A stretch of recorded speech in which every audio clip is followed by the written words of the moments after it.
Olá, amados. Bom dia, boa tarde, boa noite, professor Silvio. Vamos iniciar aqui a nossa aula de emergências clínicas, né? Então, emergências clínicas são situações que decorrem de distúrbios na estrutura ou na função de órgãos ou sistemas. E esses distúrbios, eles podem ser congênitos ou adquiridos, né? Congênito é aquele que a gente já nasce com ele, e adquirido é aquele que nós adquirimos ao longo da nossa existência, né? É o maior índice de atendimento aí dos serviços de APH, inclusive no SAMU, ok? É avaliado através de sinais e sintomas, indicadores do estado da vítima, de maior ou menor gravidade. Tá? Por isso que nós damos bastante importância nesse caso para a avaliação secundária, né? Que é o SAMPLA, a avaliação cefalopodálica e os sinais vitais, ok? E dentre as emergências clínicas, as emergências cardiovasculares são as maiores, tá? Então, no final dessas aulas, né, desses capítulos, nós vamos definir angina, definir infarto agudo do miocárdio, citar alguns sinais e sintomas do infarto agudo do miocárdio, citar procedimentos de suporte básico do IAM e da angina. Ver a diferença dos dois, porque tem uma diferença aí também, inclusive diferença de gravidade, né? Vamos lá, então vamos definir. A angina é uma dor no peito de origem cardíaca causada pela insuficiência de circulação no músculo cardíaco, tá? Mas não é suficiente para causar uma lesão muscular no músculo cardíaco, ok?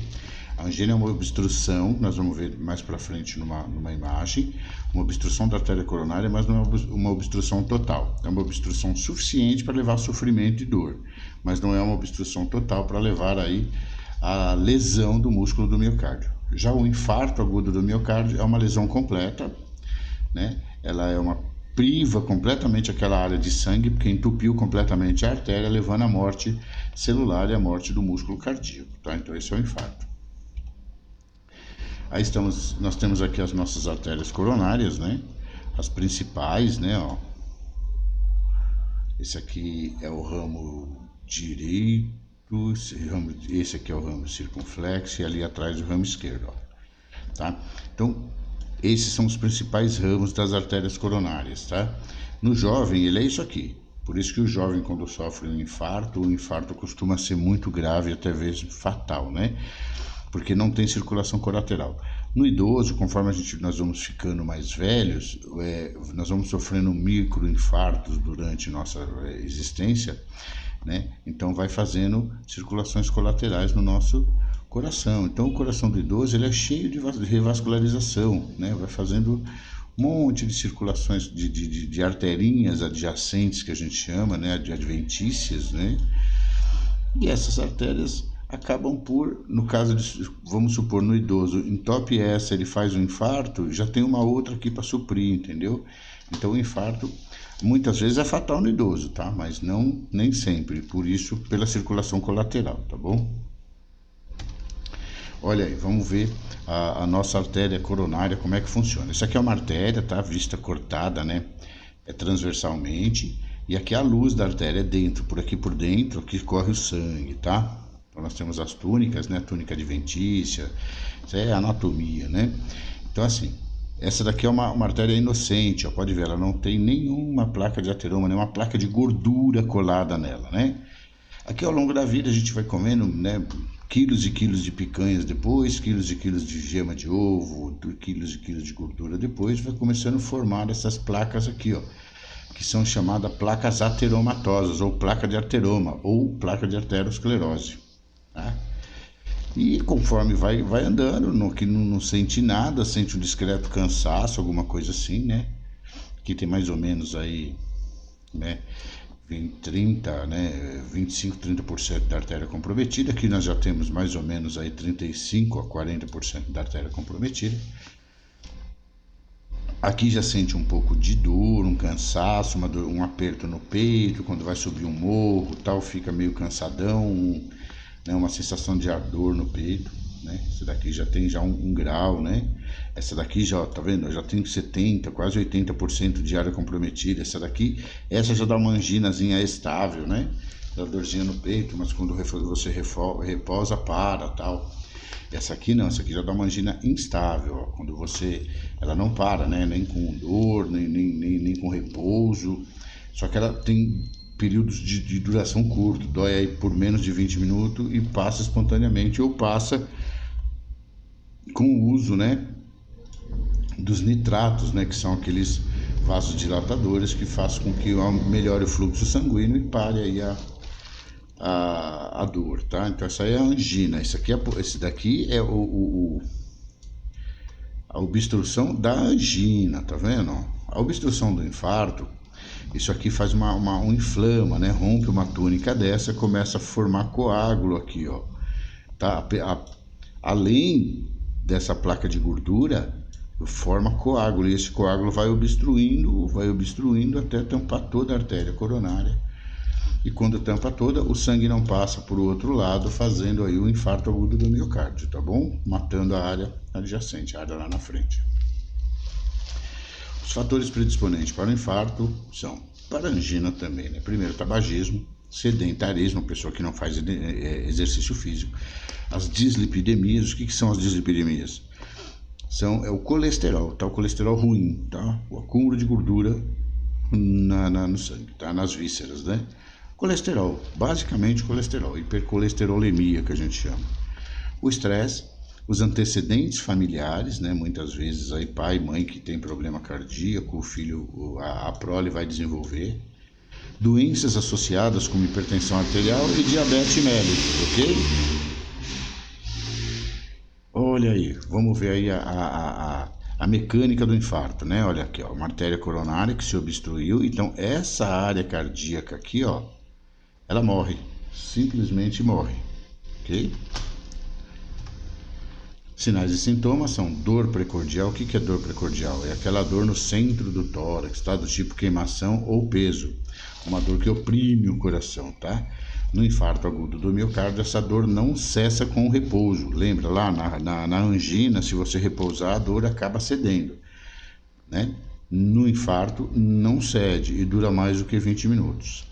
A dor pode não ser precordial, podendo localizar-se na região epigástrica, tá? E ser acompanhada com irradiações submentoniana, que é debaixo do queixo, aquela dor que irradia para o pescoço e também para o membro superior esquerdo, né, do tipo cotovelo, como se fosse uma pulseira também para o antebraço, tá?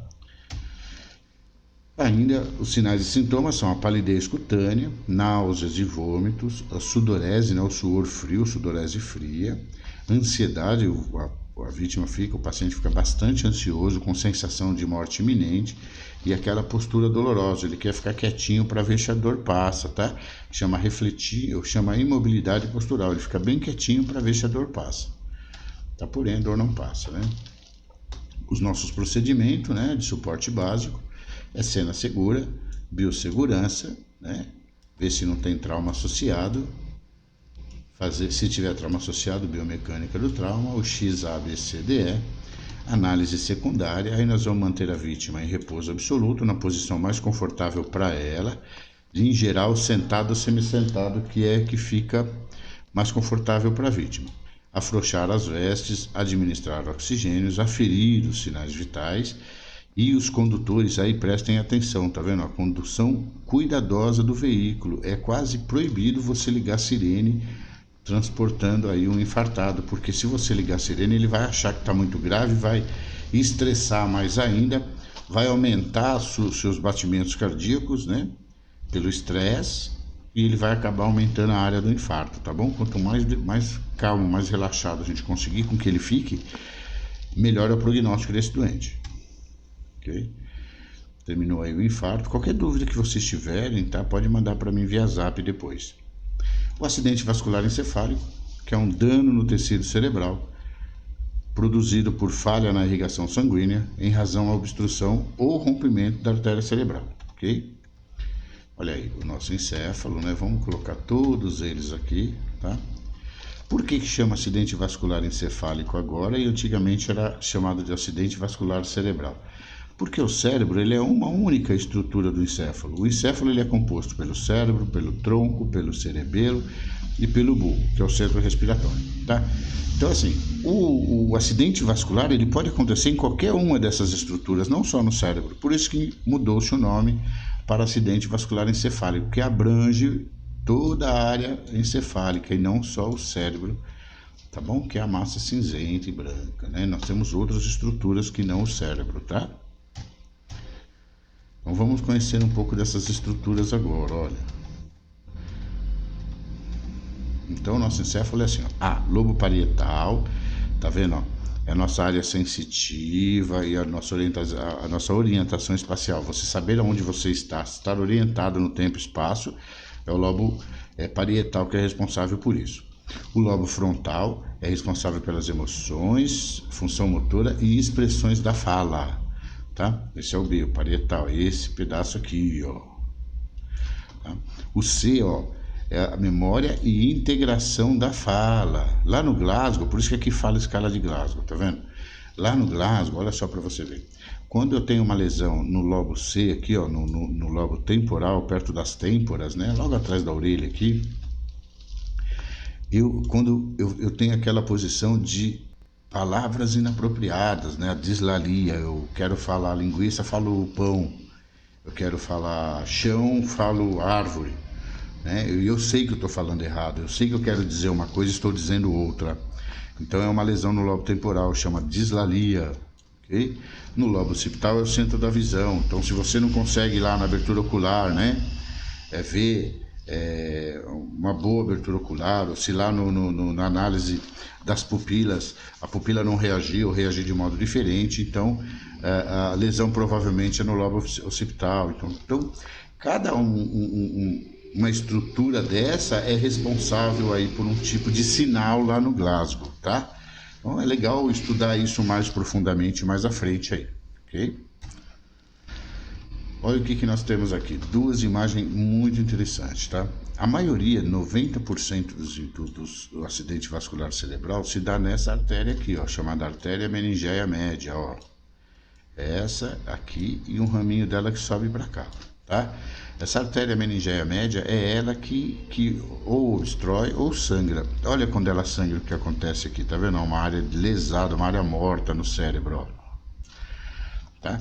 E olha só para você ver, essa área que lesou e fez um edema aqui, ó, um grande edema, empurrando todas as estruturas do cérebro para o outro lado, ó. E isso faz com que a gente faça umas certas posições lá no Glasgow, né? Faz posição de decorticação, faz posição de descerebração, faz biose, faz anisocoria, tá vendo? Qualquer edemazinho que nós temos no cérebro faz um grande estrago. Por quê? Porque logo aqui é a caixa craniana, ó, né? E o cérebro ele não tem para onde inchar. Ele não tendo para onde inchar, ele fica espremido dentro da estrutura, favorecendo a herniação. O que é uma herniação? O que é uma hérnia? É quando uma estrutura sai, né, do seu local de origem. Então o cérebro ele costuma herniar para onde? Para dentro da tenda do cerebelo aqui, ó. Tá? E ele herniando para dentro da tenda do cerebelo, ele faz a pessoa ficar com posição de decorticação ou descerebração. Ou seja, na resposta motora, Glasgow 2 e 3. Entendeu? Fica com Glasgow 2 e 3 na posição de decorticação ou descerebração. Okay? Os tipos de AVE são AVE isquêmico, né, que é aquele infarto cerebral causado aí por obstrução das artérias cerebrais, e o hemorrágico, que é quando uma artéria se rompe, normalmente por um aneurisma cerebral. Os sinais e sintomas são desvio de rima, hemiplegia. O que é hemiplegia? Eu ficar com um lado paralisado, lado contraposto, né? Se a pessoa teve um AVE do lado direito, o lado esquerdo dela que vai ficar hemiplégico, né? Vai ter crise convulsiva, vai ter disfasia, né? Vai ter dificuldade de fala, vai levar inconsciência, parada respiratória, parada cardíaca, essa é a sequência. E se não intervir, óbito. Ainda no acidente vascular encefálico, eu vou ensinar para vocês a escala de Cincinnati, tá? Que é como a gente verificar, né, se a vítima está ou não com AVC, com três parâmetrozinhos. Primeiro, você vai pedir para a vítima sorrir, tá vendo? Então, quando a vítima sorrir, se ela não tiver o AVE, vai sorrir simétrico. Se ela tiver com AVE, um lado vai ficar paralisado e o outro vai mexer. Então ela vai ficar com esse tipo de sorriso, com desvio de rima, que a gente chama. Um parâmetro positivo para a AVE. O segundo parâmetro é a fala. Você vai pedir para sua vítima dizer: o rato roeu a roupa de Roma. Se ela falar normal, se ela repetir normalmente o que você disse, é um parâmetro negativo. Tá? Então ela não está com AVE. Agora, se ela falar arrastado, pastoso, ou não conseguir falar, ou falar palavras inapropriadas, é positivo. O segundo, você vai pedir para ela levantar os braços na altura dos ombros. Olha, se ela levantar os dois iguais, padrão negativo, ela não está com AVE. Se ela levantar os dois, padrão diferente, conseguir levantar um e o outro não, ou não levantar, ou levantar só um e tremer o outro, qualquer padrão aqui chama-se padrão anormal. Tá? Então é positivo. Nesse caso aqui é positivo para AVE, nesse caso aqui negativo para AVE, tá bom? Essa é a nossa escala de Cincinnati. Tá?